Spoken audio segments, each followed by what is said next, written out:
The Virgin Mary, suffered under Pontius Pilate, was crucified, died, and was buried. He descended into hell. On the third day he rose again from the dead. He ascended into heaven and is seated at the right hand of God the Father Almighty. From there he will come to judge the living and the dead.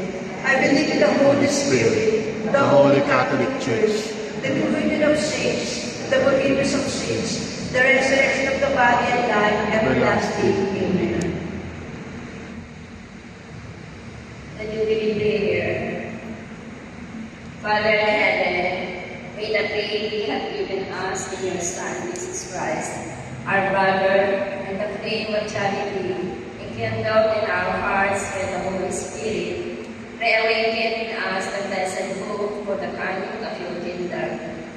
May your grace transform us into tireless cultivators of the seeds of the gospel.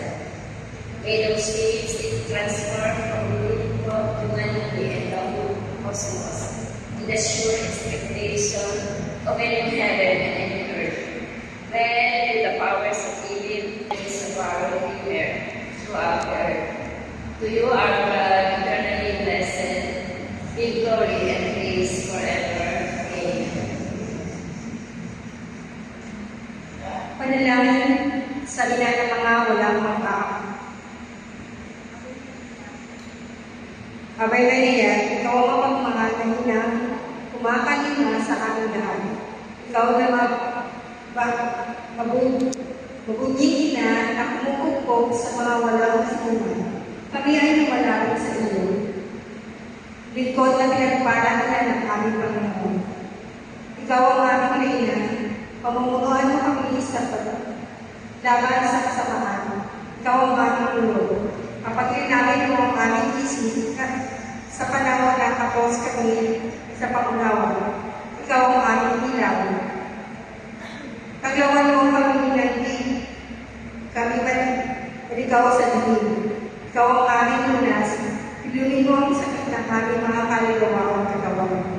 Aming ina, pagtanggol mo kami sa aming pagkaapi, haluin mo kami sa aming pagkaapi, sa aming mga kahinaan. Inamang makatulog, gawa, lahat mo ang iyong mga kamay sa mga kapuspalan na nangangailangan ng iyong tulog. Pinala sa katauhan, ipanalangin mo kami at kakain sa landas patungo sa Kristo Panginoon namin. Amen. Amen. May iyong pinalangin mahabagin na ng mga walang sa ngalan ng Ama at ng Anak ng Espiritu Santo. Amen. Pwede na po tayo magpatuloy ng ating mga personal prayer at dito po sa mga sumunod.